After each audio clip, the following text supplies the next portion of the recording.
Hear how a drunken night in New York was the catalyst to starting a huge family law firm. Welcome back to the Revenue Roadmap. My name is Tyler Dolph. I am the CEO of Rocket Clicks, a hyper-focused digital marketing agency that works exclusively with family law firms looking to grow and build their firms to larger and more profitable than they ever thought imaginable. Today, we are continuing our interview series with Jacqueline Newman. She is the managing partner of a large law firm in New York called Berkman, Bachner, Newman, and Shine. Her story is an incredible one. She got her job by asking her law professor if they needed help.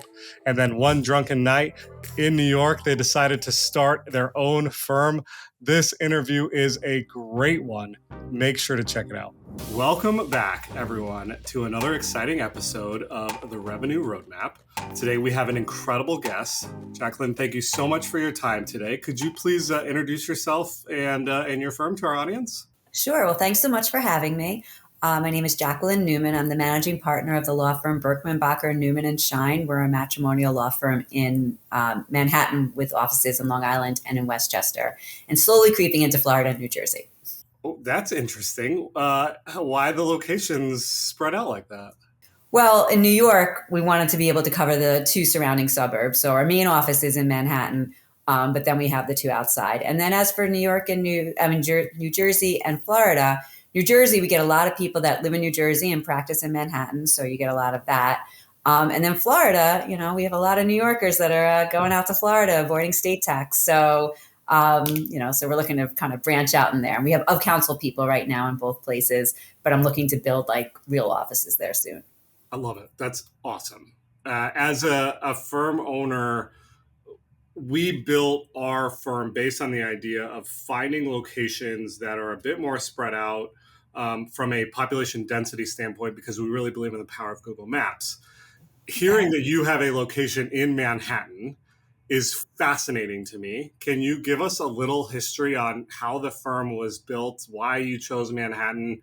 Was it kind of like an old school mentality, like we got to be where the people are, or how was it?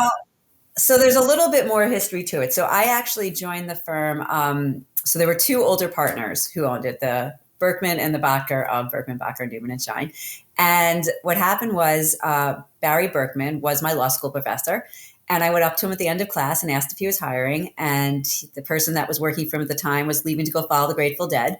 So he was just like, sure, come on in. And so basically I started working with both of them. And at the time, so Barry and Wally, the two partners who, are just amazing people, attorneys, everything. They knew each other from Harvard, and they were basically out with friends one night and drunk, and basically were like, hey, you want to start a law firm? And Barry did family law. Wally was a corporate litigator, and he's like, sure, I could do that. So he was like, I can litigate anywhere. So they basically joined. But when I came in, one was on the east side and one was on the west side. And they are like polar opposite peoples. Really, again, both great, smart, amazing attorneys. But you have one who's like a Democrat, Jewish guy who's living on the Upper West Side. And then you had Wally, who was kind of like, Catholic, very conservative, living on the Upper East Side. They couldn't be more different. But yet they worked so well together. And so when I came in originally as an intern, I was kind of bouncing between the west side and the east side. It was a disaster. And so I was like, all right, this is not working anymore. We need like an office. So in looking back, I was like this young, precocious. I was like, I'll take care of it. Don't worry. I'm like, don't worry, guys. I got this. And so just to date myself, I had to go into the law journal and like look at ads for where there might be office space. And I go to these office space and, one east side, one west side. So we picked Fifth Avenue because I was like, all right, compromise, guys, we can both do this. And I went into different offices and literally like just to show, I would measure the offices with my feet. I'd take my shoes off and just measure like that, which I don't know how. And now that I'm an older person, like how someone didn't just kick me out of their office right in their self and be like, you have to get out of here, little girl. But anyway, so, and so we kind of built from that, and it started really small with the three of us. And then as time went on, we would add people, and now we're 31 attorneys, I think. And we've really grown. And, Wally, unfortunately, he had a stroke a few years ago, so he's left the firm, but we're still very close with him. And Barry's like on his way, starting to leave now. So that's it. And then I brought in Evan Shine, who's my younger partner. And Evan and I are the equity partners now. That is insane. I mean, I have so many questions about some of those Please details. ask away. Do you remember the rent of the first office on Fifth Avenue? God, I don't. I can tell you my rent right now on Fifth Yeah. Avenue is super expensive. God, no, it was, I don't remember. But I know, like, me at the time, though, because I'm 20 something years old, it felt really expensive. And now looking back, I'm like, what was I thinking? Oh my But gosh. yes, I would guess, if I had to guess, it was probably maybe 10 grand, maybe 5 grand, 7,500. Something like that. Oh my gosh, that's so wild. So as the greatest part is like you've been there since the beginning as this lonely intern to now being an equity partner in the firm. So congratulations on all your Why, success. thank you. I appreciate that. Talk us through some of those early days, key learnings. Like, did they always love that they got drunk in a bar one night and decided to start this firm? Totally. Um, when they were talking to you about their vision and you were helping them accomplish this vision, was it always we want to get to 30 attorneys and be really big, or 100% walk not. us through that evolution? Yeah. There couldn't have been more opposite of that. So the two of them, again, brilliant, brilliant attorneys. They were not business people. They didn't really care so much about the business. And when I was starting and growing up with them, I didn't know enough to care either. And then I love business. I've always loved business. And I always say if I didn't go to law school, I would have went to business school. And so eventually one day I decided I was going to start running the business because I just thought they were doing a very bad job. And they, to their credit, like their attitude always was like, you be you, just as long as you take care of everything, we don't care. Like the big joke about it, when I became a partner, one day I walked in, I was like, I think it's time for me to be a partner. I'm like, okay. And then and I think about when people become a partner now in my firm, it's a whole to do. Like we send champagne, it's a whole thing. For me, it was literally, okay. And then when I decided I wanted my name to be in the firm, I went in and I said, I think it's time for my name to be in the firm. They're like, as long as you take care of it, that's fine. I was like, okay. And then when I decided, I started taking over the books and started getting in with our accountants and everything. And one day I just said, I was like, I'm declaring myself managing partner. They're like, okay. And that was really how the whole thing happened. Like there was One of no, the greatest business partners ever. they kind of are, but they didn't want to, their attitude was like, as long as you take care of it and I can just keep doing what I want to do, that's fine. And so I decided and again, they such good guys, but it was one of those things. I look back, I was very precocious and I was like, we're on Fifth Avenue now. You guys I didn't like the ties they'd wear. So I was like, you need to start wearing Ferragamo ties. And so I would buy them Ferragamo ties, as holiday gifts. And I didn't like the shirts they were wearing. So I was wanted them to have collars. So I would get them, why am I, it's these little what do they call them? I'm totally blanking. Cufflinks? Cufflinks, thank you. I don't know, totally ran off my head. So I would get them cufflinks. I was like, that means you need shirts that use cufflinks. And I just started that type of thing. And they were just, they were like, okay, they really just kind of went along with everything. And they are amazing people. They couldn't have been more supportive of my career and everything. And so when we grew, yeah, that was me. They were not as into it. They were perfectly happy being a really small little thing. I was less happy with that. I kind of had much more delusions of grandeur and really wanted to build this thing up. And again, they were just sort of like, okay. And now it's sort of funny when we have these holiday parties and there's, 40 or 50 people in the room and Wally comes, I have to whisper who people are. And even with Barry, sometimes if we're on a Zoom, I see him looking at someone, a little puzzled who they are, or something. So I have to text him on the side, being like, "That's our new intern in the Westchester office." He's like, oh, okay. And I see him nod. I was like, "Yeah, you got it." That is so amazing. The lesson I'm hearing, if I am a young law student or I'm a young lawyer, sometimes you got to ask for what you want, right? You got to go 100%. make some shit happen. There's no sometimes. You just do Yes, it all the time. I love all that. the time. The answer to the unanswered question is no. So unasked question, 100%. And what's the worst that could happen? They'll say no. You'll say Right. okay. Good. Or they'll say yes, which also could be the worst thing that could happen, but not in this situation.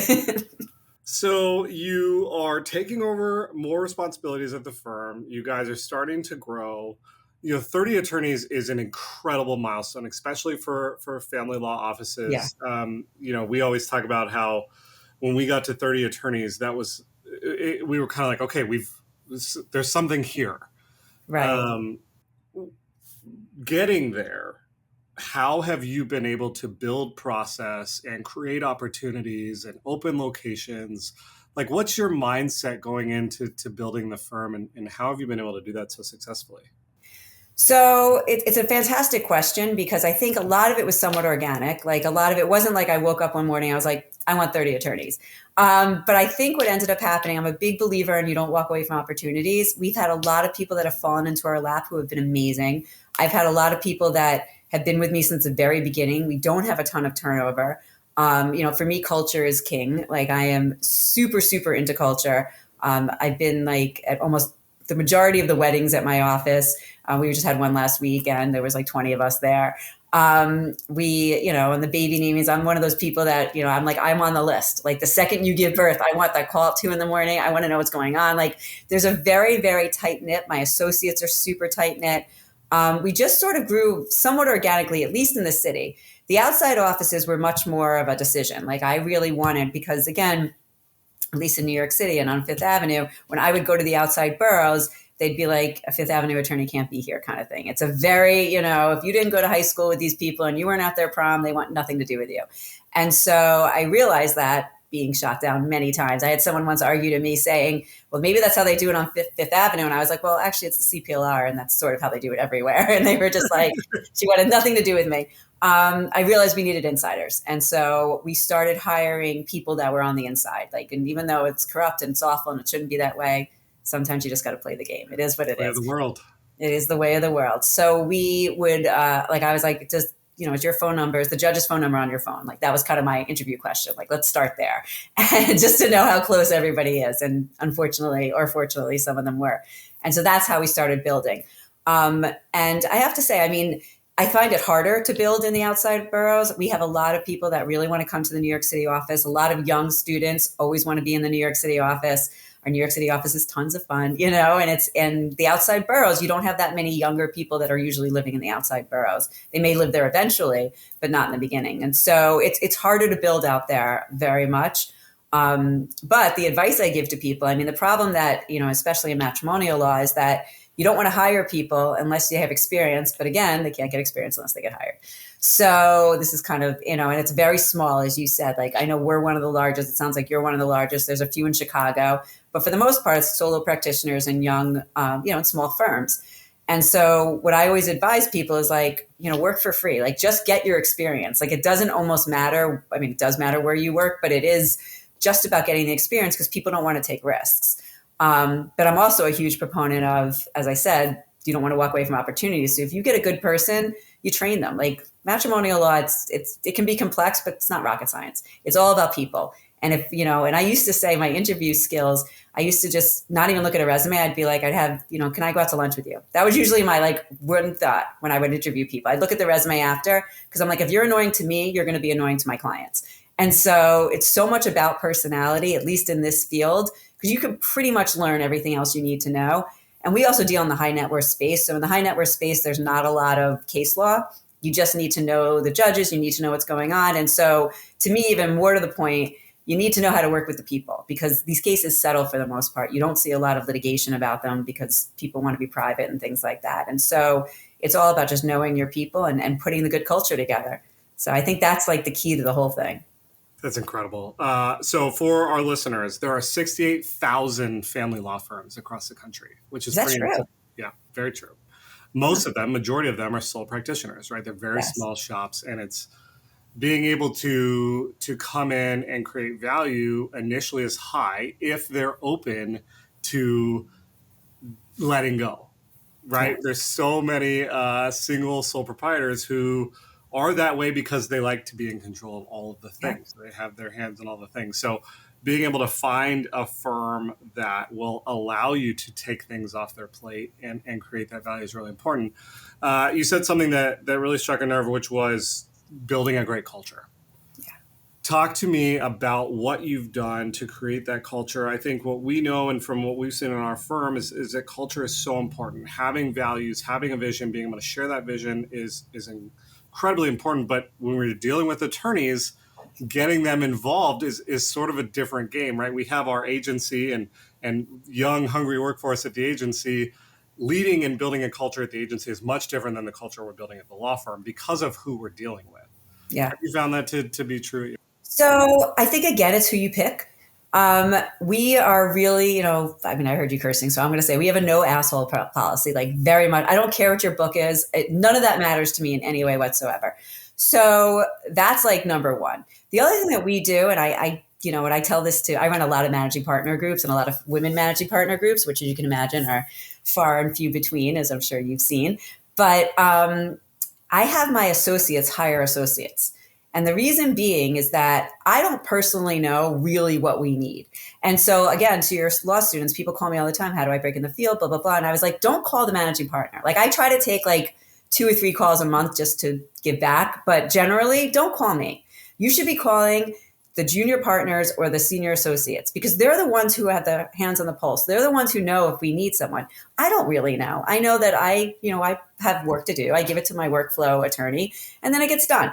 I don't know how the toilet paper grows in the roll. I'm not involved in that anymore. And so I'm the worst person to be calling for this. And so for me, my associates come to me and say, we need to hire. I say, okay. And I say, go hire.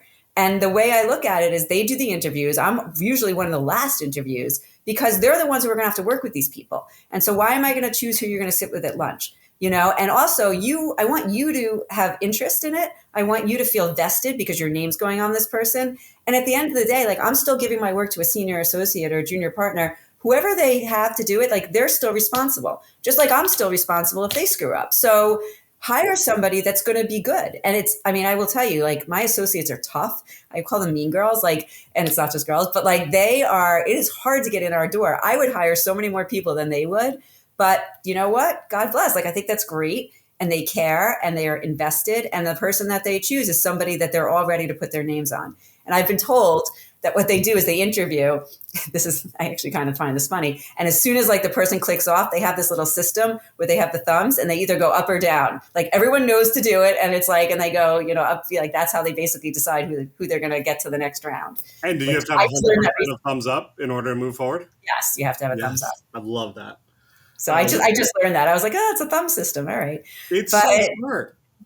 But that's the thing. And also I don't have to interview a million people. That also helps, and by the time someone gets to me, I say like, tell me why, like, how are they going to integrate in our culture? What are they going to do? Where are our holes? What do you see them being strong at?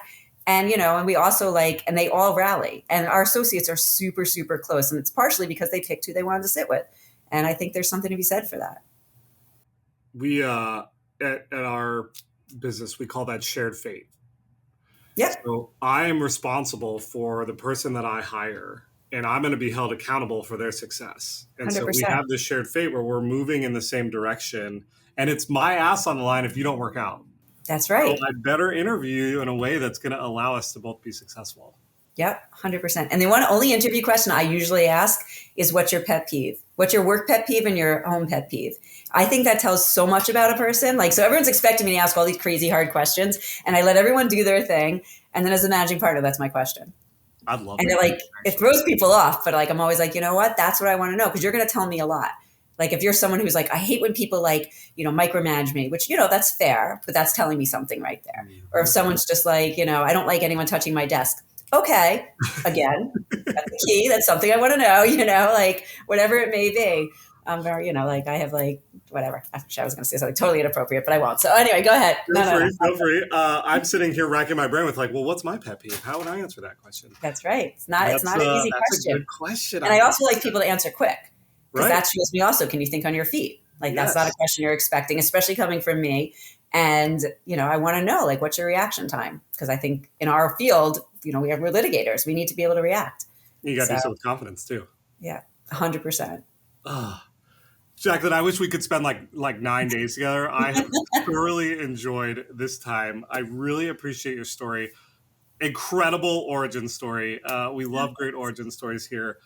I told you a little bit about our listenership, and you gave us some really great tips throughout. But is there anything that you'd want to leave our listeners with as they're thinking about getting into the field? Or do I start my own firm, or do I go join a big firm?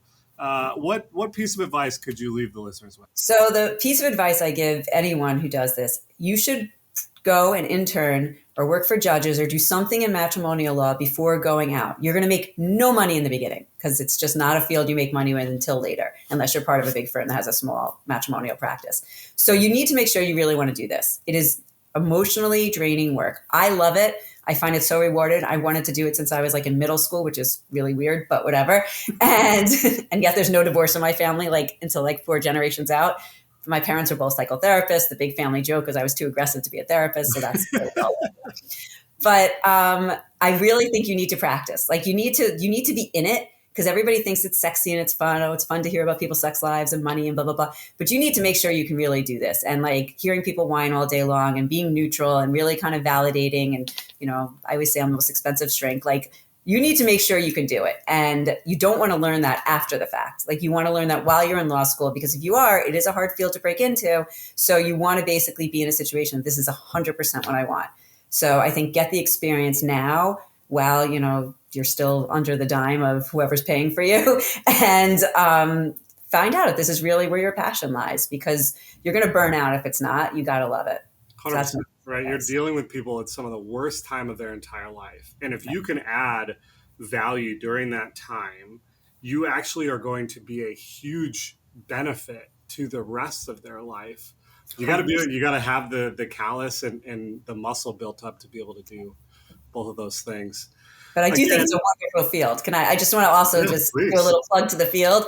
I love it more than anything. And I would have shot myself if I was doing taxes. But I have to say, you learn something new every single day. I always say I've got 5 minutes of cocktail conversation on pretty much any topic there is, because I learn businesses. I learn, just a million different things. It is something every single day is different. People are different. I can't say enough good things about this type of field.